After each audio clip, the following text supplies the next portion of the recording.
कि मैं इस लायक ठहरी कि आप लोगों के साथ खुदा के जिंदगी बख्श कलाम को शेयर कर सकी। इसके बाद मैं अपने उस्ताद की, अपने रूहानी बाप पास्टर की, पास्टर अमानत स्वामी साहब की बेहद शुक्रगुजार हूँ, जिन्होंने हमें इस लायक बना दिया, जिन्होंने हमें सिखाया और आज हम इस लायक ठहरे कि आपके सामने खड़े होकर इंजील की मदद के लिए काम कर सके।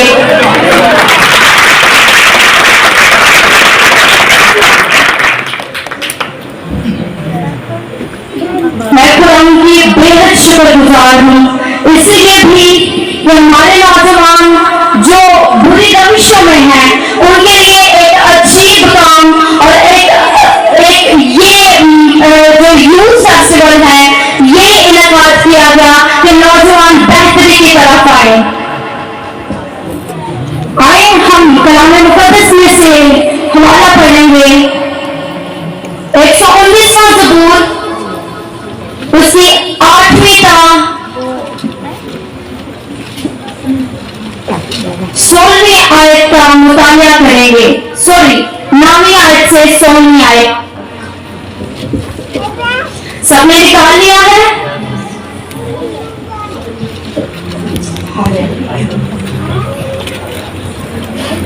119वां ज़बूर 9वां बाब 9वीं आयत से 16वीं आयत तक हम मुतालिया करेंगे। लिखा है, जवान अपनी रविश किस तरह पाक रखे, तेरे कलाम के मुताबिक उस पर निगाह रखने से। मैं पूरे दिल से तेरा तालिब हुआ हूँ, मुझे अपने फरमान से भटकने ना दे। मैंने तेरे कलाम को अपने दिल में रख लिया है ताकि मैं तेरे खिलाफ गुनाह ना करूं। जो मुबारक है, मुझे अपने आइन सिखा। मैंने अपने लोगों से तेरे फरमूदा अहकाम को बयान किया। मुझे तेरी शहादतों की राह से ऐसी शादमानी हुई जैसी हर तरह की दौलत से होती है। मैं तेरी कवानीन पर गौर करूंगा और तेरी राहों का लिहाज रखूंगा। मैं तेरे आइन में मसरूर रहूंगा, मैं तेरे कलाम को ना भूलूंगा। कलाम के पढ़ने और सुने जाने पर कलाम की खास बरकत हो। आमीन आमीन आमीन हालेलुया हालेलुया। इससे पेश करके मैं अपने टॉपिक की तरफ बढ़ूं, मैं आपके साथ मज़ामीर की अहमियत को शेयर करना चाहती हूँ। कि यहूदी इबादत में मज़ामीर की अहमियत क्या थी और आज के दौर में मुस्लिम इबादत में मज़ामीर की अहमियत क्या है। मज़ामीर को तो आप समझते ही होंगे, ज़बूरों की किताब को मज़ामीर की किताब भी कहा जाता है। मज़ामीर की किताब के अहम नाम हैं, वो मैं आप लोगों के साथ शेयर करूंगी। मज़ामीर की किताब या ज़बूर की किताब, इसको जो है वो सफरे तहलील के तौर पर जाना जाता है, जिसके मानी है किताबे मधा या किताबे हम्दो सना। इब्रानी वतन में मज़ामीर की किताब का नाम तहलील यानी मधा या नगमाते तौसीफ। इब्रानी जुबान तहलील जमा का लफ्ज है, जिसका वाहद पहला है, जिसका तर्जुमा मधा किया गया है। इब्रानी में मज़ामीर की किताब को तफलूस भी कहा जाता है, जिसके मायने दुआएं हैं। अब हम ये देखेंगे कि यहूदी इबादत गाहों में या यहूदी इबादत में मज़ामीर की अहमियत क्या थी। यहूदी इबादत में मज़ामीर की अहमियत कुछ यूं थी कि इबादत में खुदा की परस्तिश के लिए यहूदी ज़बूर की किताब को हम्दो सना के लिए गीतों की किताब के तौर पर इस्तेमाल करते थे। वो मुख्तलिफ मौकों पर मज़ामीर गाया करते थे और जो मज़ामीर हैं उनमें से 113 से 118 तक ये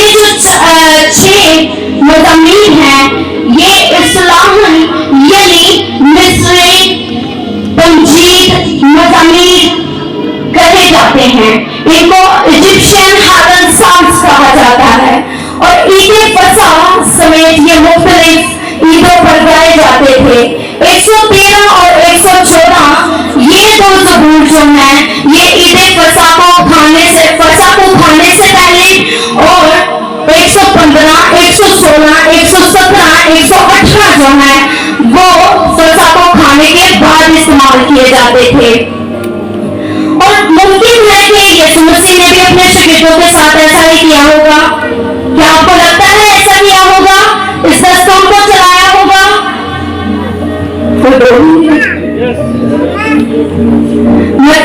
मत्ती की इंजील 26वां बाब और उसकी 30वीं आयत में इसकी झलक नजर आती है, इस दस्तूर की झलक नजर आती है जिस तरह यहूदी मज़ामीर में यहूदी इबादत में ये मज़ामीर गाया करते थे मुख्तलिफ ईदों पर या फसह के मौका पर।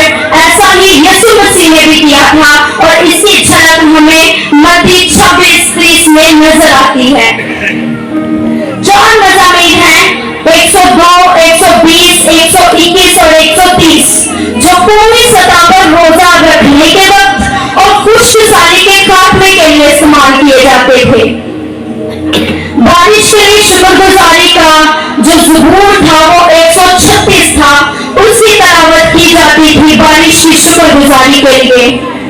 और इन ज़बूरों से, इन मज़ामीरों की किताब से हमें ये पता चलता है कि मज़ामीर की अहमियत यहूदी इबादत में किस कदर अहम थी।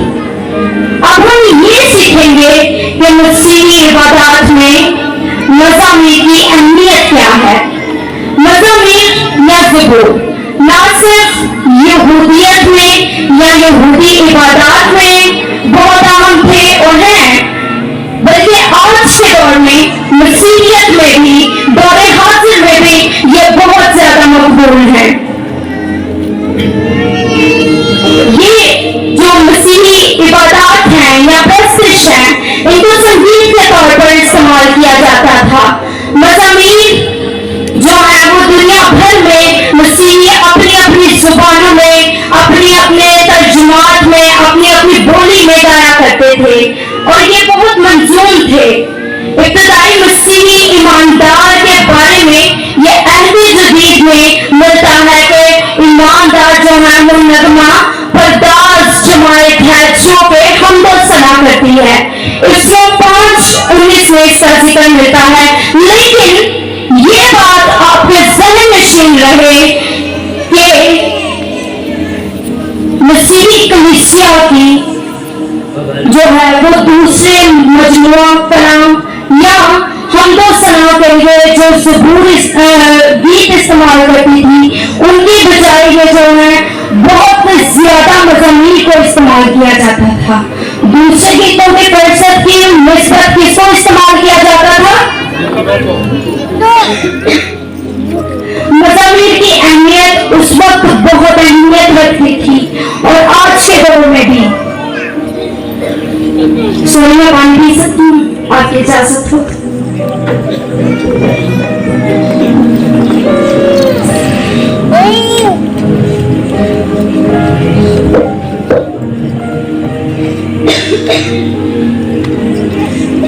इससे 5:19 में खुदा के कादिम और रसूल ने भी हमदो सना की तरकीब की है। मज़ामीर और रूहानी गज़लें और गीत जो है उसने ये इस्लाहात पेश की है हमारे सामने। ध्यानदारी की बात यह है कि हम इन्हें आसानी से समझ नहीं सकते और दूसरा ये कि उम्मा ने इनकी मुख्तलिफ तशरीहात पेश की हैं। गीत में मदह या तारीफ का अंसर गालिब होता है जबकि रूहानी गज़लें अहम इस्लाह हैं। रूहानी गज़लें और मज़ामीर जो हैं वो मुख्तलिफ हैं एक दूसरे से। इसलिए एक आलम बयान करता है गीत और मज़ामीर से बनी इस्राइल क्या करते थे? इबादत किया करते थे, इबादत में इस्तेमाल किया करते थे। और रूहानी गज़लें जो हैं वो गालिबन ऐसे गीतों की तरफ इशारा था जो रूहुल कुद्स की तहरीक से वजूद में आई थी।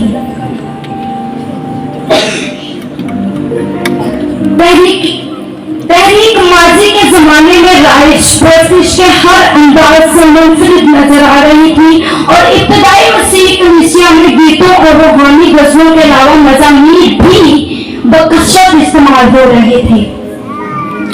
इस तरह से हमें पता चलता है कि आज के दौर में मसीहियत में किस कदर मज़ामीर भी अहमियत के हामिल थे और हैं। आए हम अपने टॉपिक की तरफ चलेंगे। हमारा टॉपिक क्या है आज का? आप सब बताएंगे मुझे। आपको तो पता है, मुझे लगा था आप लोग भूल गए हैं। क्या है? फिर से बोलेंगे? फिर से बोलेंगे?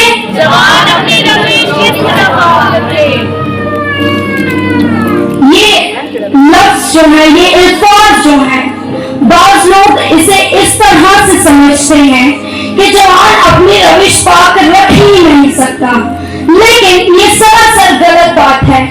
जवान अपनी रविश को किस तरह पाक रखे, ये एक क्वेश्चन है, ये एक सवाल है जो आपके सामने पेश किया गया है कि आप किस तरह से अपनी रविश को पाक रख सकते हैं। नौजवानों, सुन रहे हैं आप लोग? सुन रहे हैं? मुझे आवाज नहीं आ रही।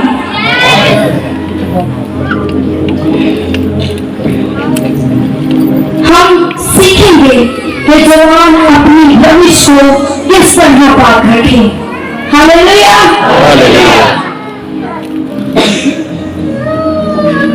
जो पॉइंट है उनमें से पहले पॉइंट पर हम गौर करेंगे और सीखेंगे कि जवान अपनी रविश किस तरह पाक रख सकता है।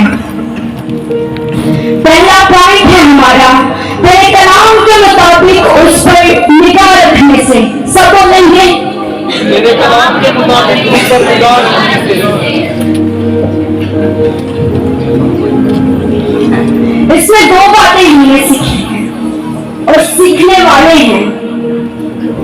पहले हमने क्या करना है? तेरे कलाम के मुताबिक उस पर निगाह रखने से। इसमें दो बातें हैं। एक ये बात है कि कलाम पर निगाह रखनी है और दूसरा ये कि फिर ये निगाह रखनी है कि कलाम के मुताबिक तेरी रविश है या नहीं।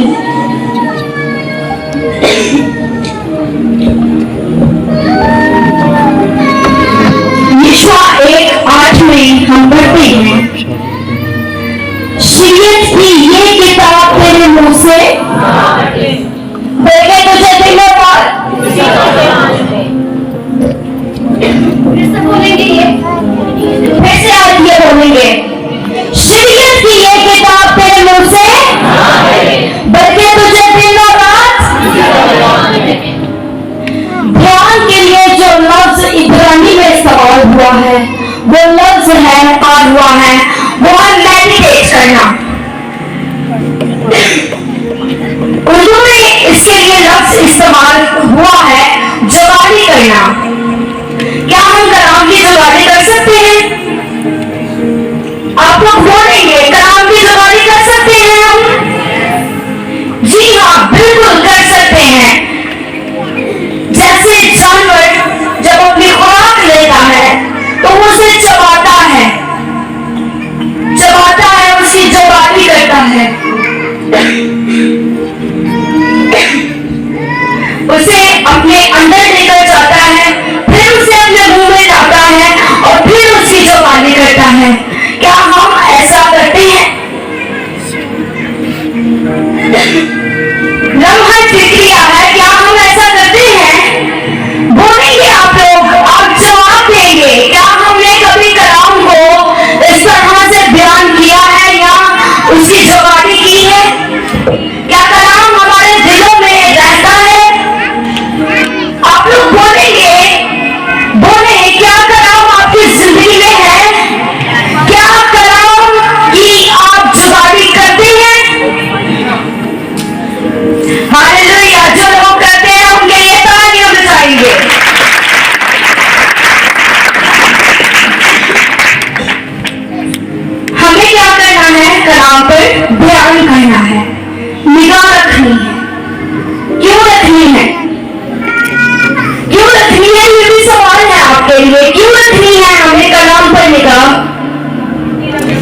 बहने लिए जोरदार तालियां बजाएंगे।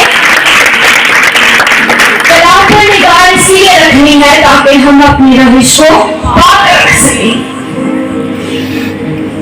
आज नौजवानों, हमें जरूरत इस बात की है कि हम कलाम को ऐसे जाने, ऐसे उस पर ध्यान रखें कि हमें पता चल जाए कि हमारी रविश कहां पर गलत है और कहां पर सही।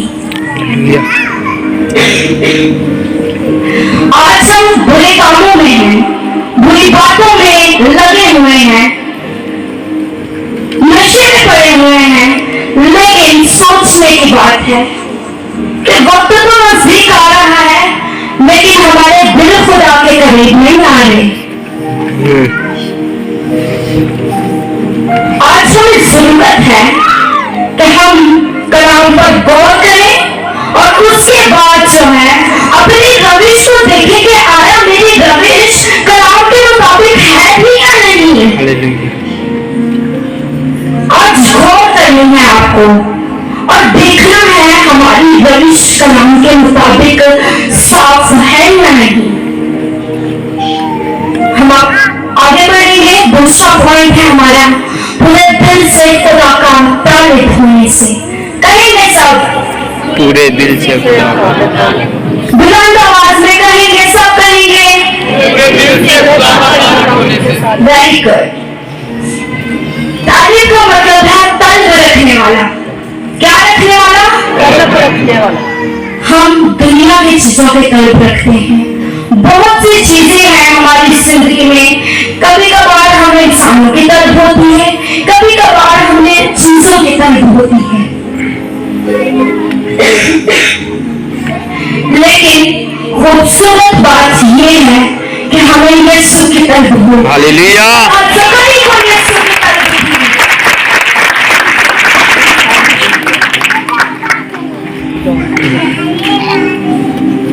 आज हमें जरूरत है कि हम ज़िंदगी के मालिक यीशु को तकने के लिए घूमे के पेड़ पर चढ़ जाएं और फिर जब यीशु हमें देखे तो यीशु कहे, ऐ ज़िंदगी नीचे उतरा, आज मुझे तेरे घर जाना जरूर है। हालेलुया।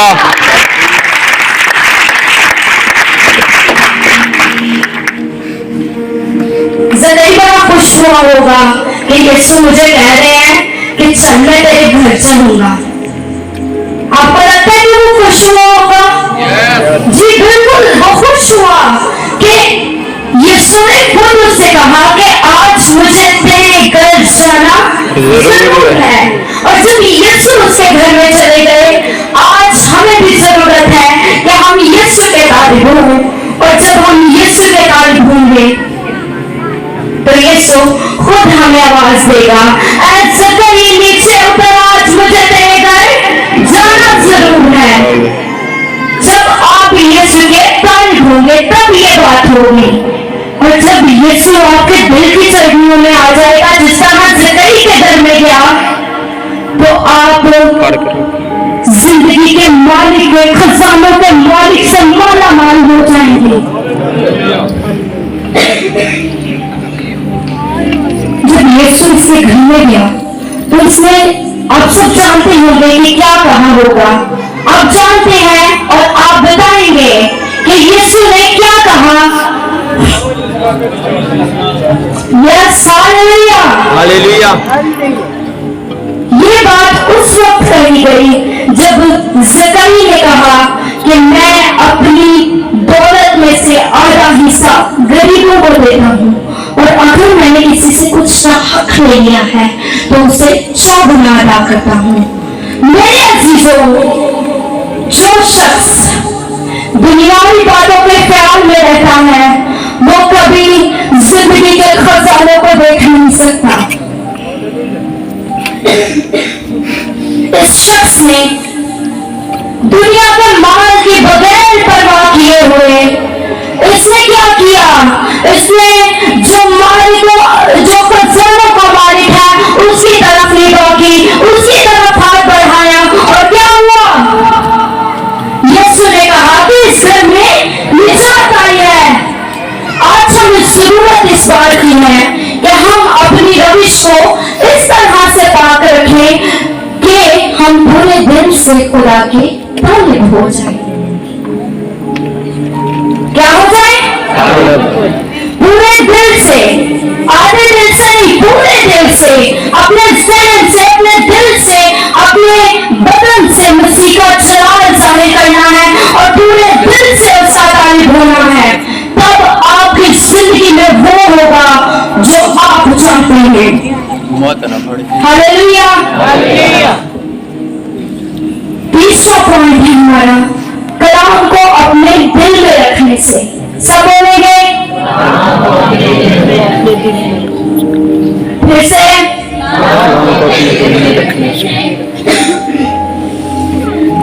किसी ने बड़ी हिकमत के साथ कहा है कि बाइबल मुकद्दस दुनिया की बेहतरीन किताब है।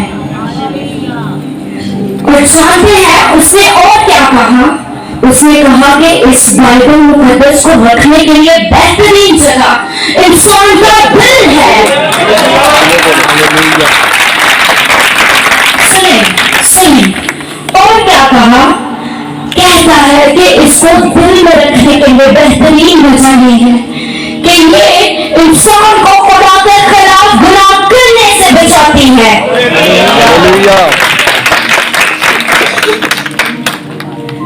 हमें कलाम को दिल में रखना है। कहाँ रखना है? दिल में रखना, ना कि प्रेशर कुकर में। खुदा के खातिर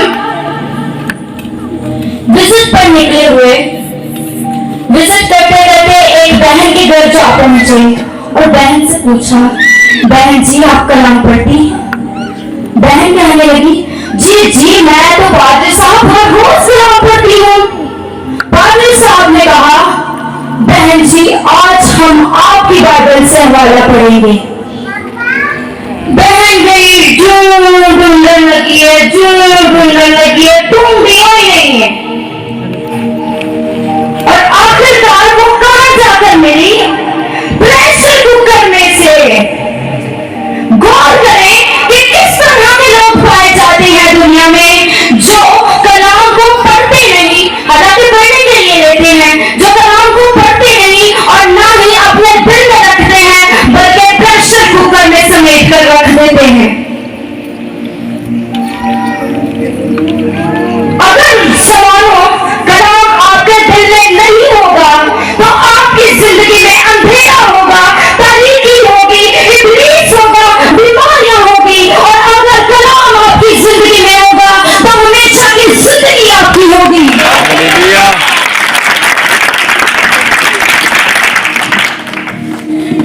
खुदा के खादिम वो गुजरे हैं, बहुत ही खूबसूरत खुदा के खादिम थे, साधु सुंदर सिंह स्वामी।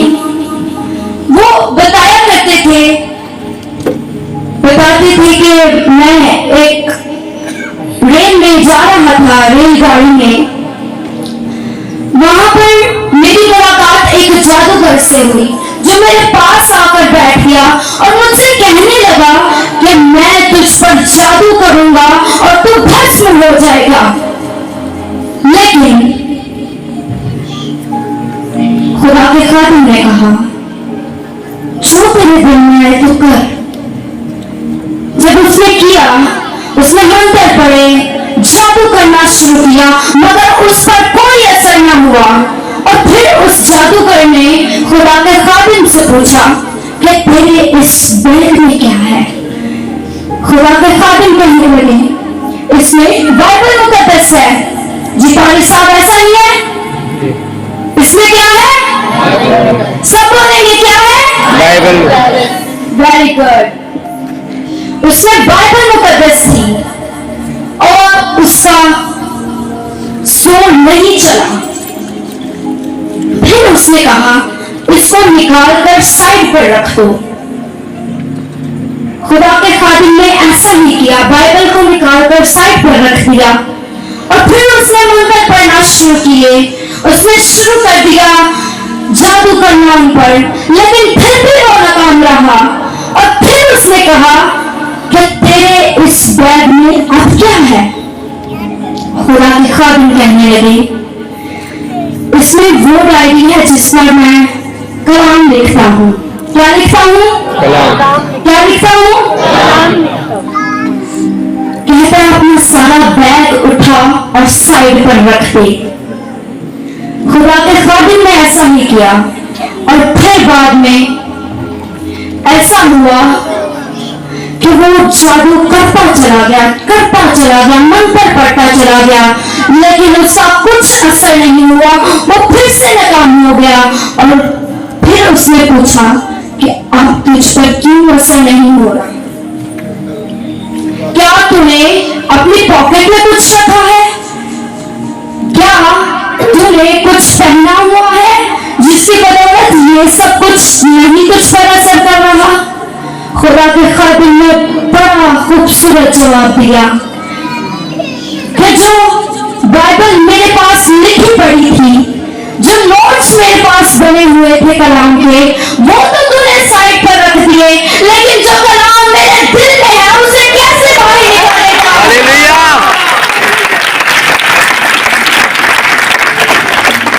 आज गौर करने की जरूरत है, क्या हमने कलाम को अपने दिल में रखा है या हमने कलाम को प्रेशर कुकर में रखा है?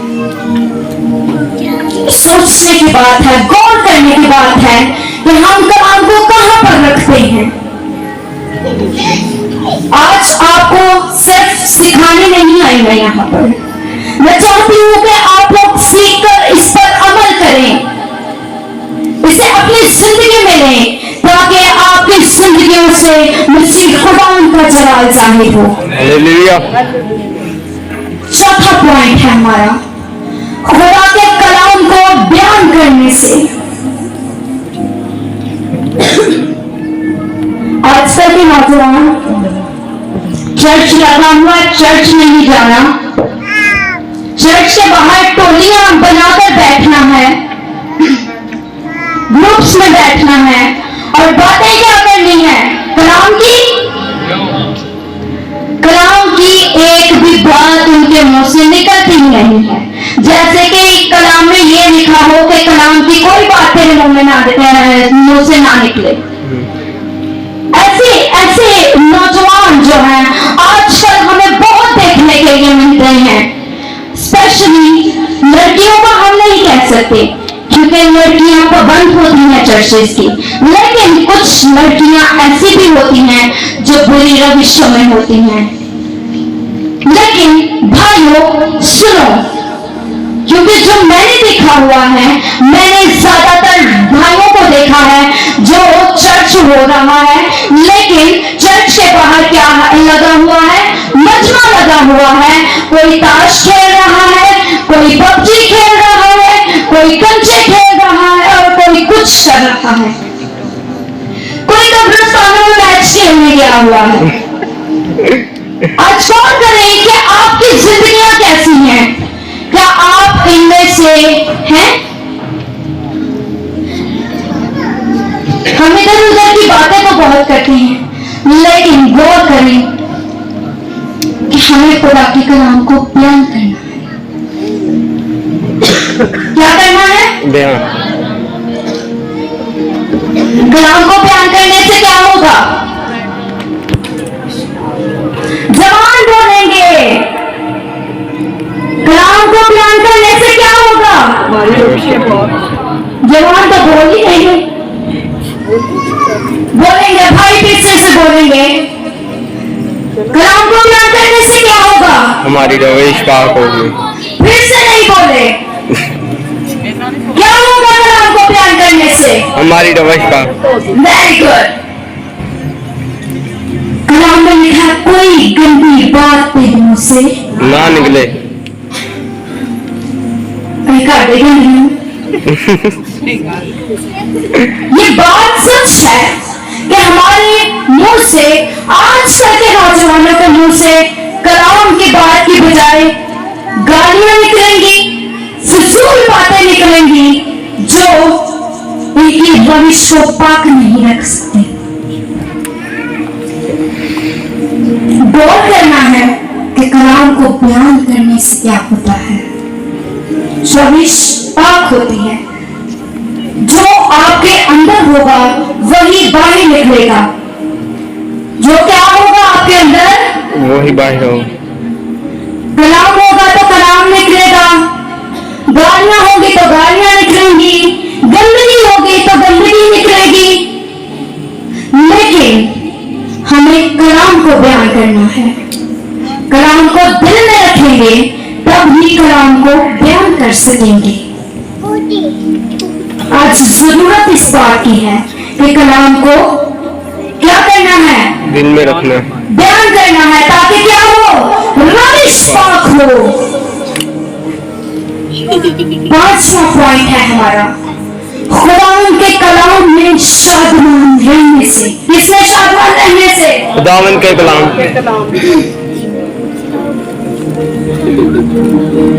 इंसान की शादमानी बहुत सी चीजों में होती है। दुनिया के ऐशोइश्वत में शादमानी होती है, दौलत की शादमानी होती है, बहुत सी शादमानियां होती हैं, मगर क्या ही खूबसूरत बात होगी कि खुदावन की शादमानी हमारी पनाह बन जाए। हालेलुया।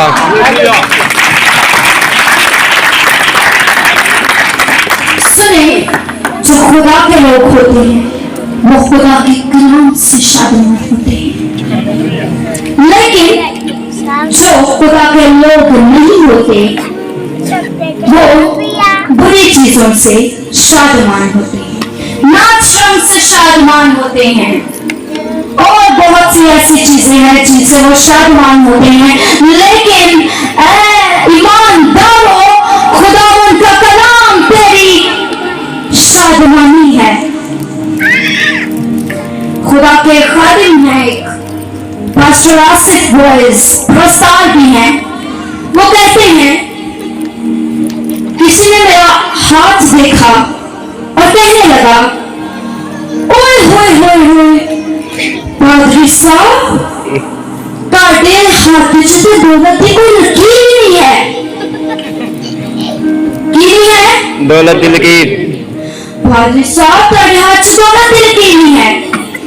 लेकिन पादरी साहब ने बड़े खूबसूरत अंदाज में बड़ा खूबसूरत जवाब दिया, दौलत नहीं है तो क्या हुआ, मेरा यीशु तो है ना। हालेलुया।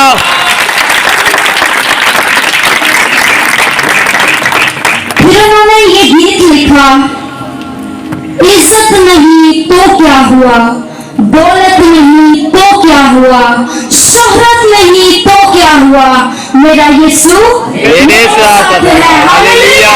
हालेलुया। आज इस बात की भी जरूरत है कि हम कलाम से शादमान हो रहे हैं या दुनिया की चीजों से। दुनिया की चीजों से शादमान नहीं होना। ऐ ईमानदारों, ऐ नौजवानों, सुनो कि खुदावंद की शादमानी तुम्हारी पनाहगाह है। खुदा के कलाम से शादमान रहो, खुदा के कलाम में बढ़ते चले जाओ, ये तुम्हारी पनाहगाह और तुम्हारी शादमानी होनी चाहिए, ना कि दुनिया की चीजें। कैमरा उठा कर ऊपर स्टॉप करते। आज गौर करने की जरूरत है, हमारी शादमानी किसमें? छठा पॉइंट है हमारा, खुदावन के आइन में मसरूर रहने और इसकी राहों का लिहाज रखने से। इसमें मसरूर रहने से खुदावन में हम किसी और ही चीज में मसरूर रहते हैं। कभी कुछ करने में, कभी गेम खेलने में, कभी पबजी खेलने में, कभी कब्रिस्तान में जाकर खेलने में, और कभी बाहर खड़े होने में, और पता नहीं क्या क्या। इन बातों में मसरूर नहीं रहना, बल्कि किसमें रहना है? खुदावन में। सब बोलेंगे खुदावन में। खुदावन के आइन में मसरूर रहना है। और फिर हमने क्या सीखा? सीखने वाले हैं उसकी राहों का लिहाज रखने से। आज देखें, नौजवान उसकी राहों का लिहाज लिहाज ही नहीं रखते। जब इस मैसेज को हम रेडी कर रहे थे तो एक बुक पढ़ी और उसमें एक लड़की का जिक्र आया। वो लड़की अपने मसीही होने का, पाकीज़ा होने का दावा करती थी। क्या करती थी? दावा पाकीज़ा होने का कई सालों से दावा कर रही थी कि मैं पाकीज़ा हूं, मैं खुदा की हूं। लेकिन वो साथ में सिगरेट भी पीती थी। सिगरेट कोई पिए और ये कहे कि मैं खुदा का हूं, तो क्या आप लोग मान लेंगे? क्या आप इस दावे को जो है वो कबूल करेंगे कि वाकई ये सही कह रही है? इस लड़की ने कहा कि अगर मुझे आसमानी बादशाही और सिगरेट में से किसी एक को चुनना पड़े, एक का चुनाव करना पड़े, तो मैं आसमानी जिंदगी को खुदा हाफिज कहूंगी और सिगरेट पीना तर्क नहीं करूंगी। इसके बाद भी वो ये कहती थी कि मैं पाकीज़ा हूं और मैं किसी हूं? खुदा की हूं। वो खुदा की राहों का लिहाज नहीं रख रही थी, ना खुदा के आइन में मसरूफ थी, मगर वो ये कहती चली जा रही थी, कहती चली जा रही थी और कई सालों से कहती जा रही थी कि मैं क्या हूं? पाकीज़ा हूं। मैं कौन हूं? मैं खुदा की हूं। क्या आपकी नजर में ये दुरुस्त बात है? पाकीज़गी का लेवल ये है कि जो खुदा कहता है वो करो, जो उसकी पसंद है वो तेरी पसंद हो। ये उसकी मर्जी है आपके लिए और ये है पाकीज़गी का लेवल कि जो खुदा को पसंद हो वो हमारी पसंद बन जाए। मुबारक है वो दिल जो पाक है क्योंकि खुदा को देखेगा। हमारे दिल पाक ही नहीं होते, दिलों में कुछ चलता है और जुबान पर कुछ होता है। गौर करें कि आज हमारे दिलों में क्या है? कौन है हमारे दिलों में? मैं यीशु तो हूं, जिन बैठे थे यीशु एंजेला कन्या। आपके दिलों में कौन है? यीशु। अगर आपके दिल मुबारक हैं, अगर आपके दिल पाक हैं, तो आप लोग मुबारक हैं क्योंकि आप खुदा को देखेंगे। हालेलुया।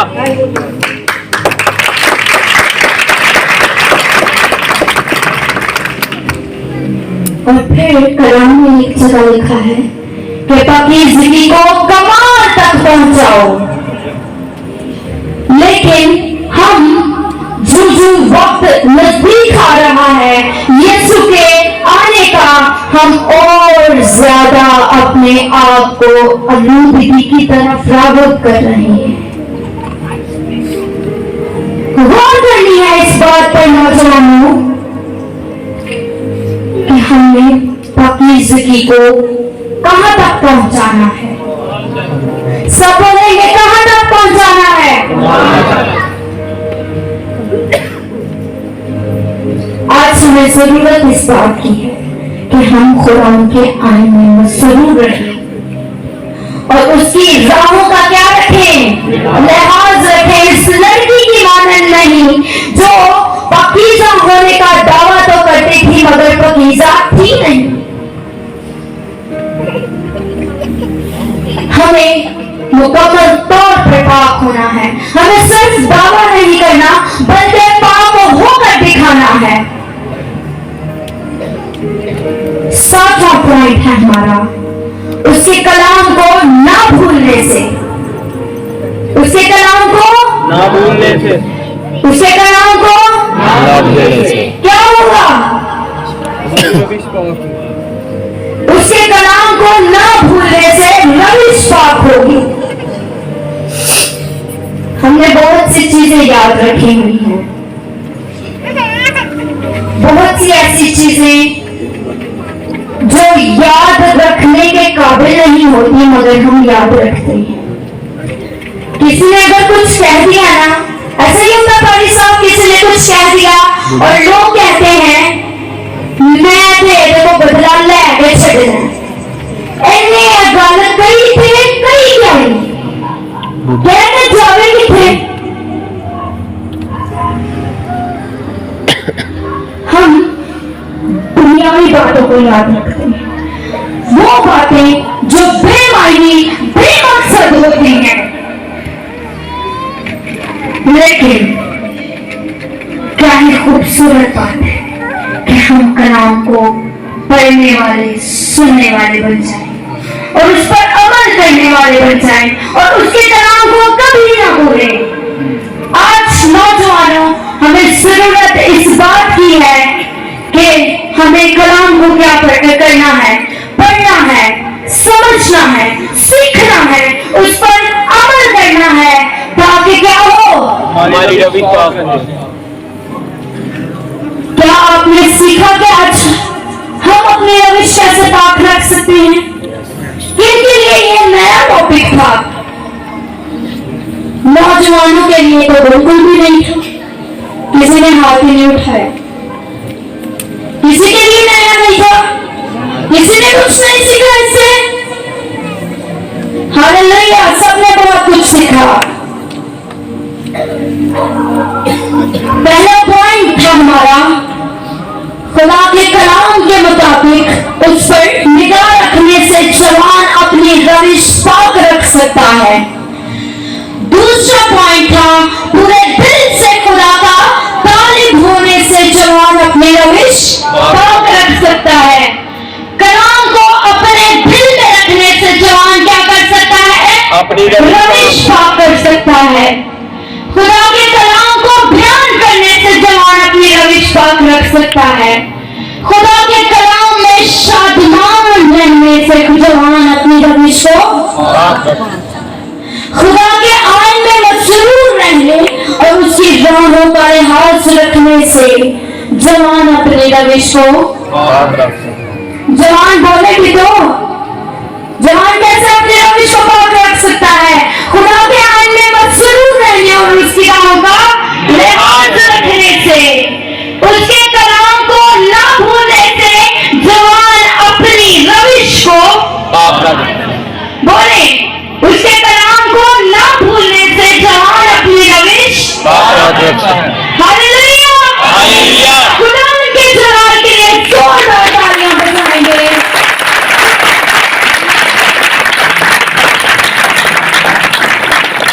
खुदा उनका शुक्र है कि आप लोगों ने बहुत कुछ सीखा है।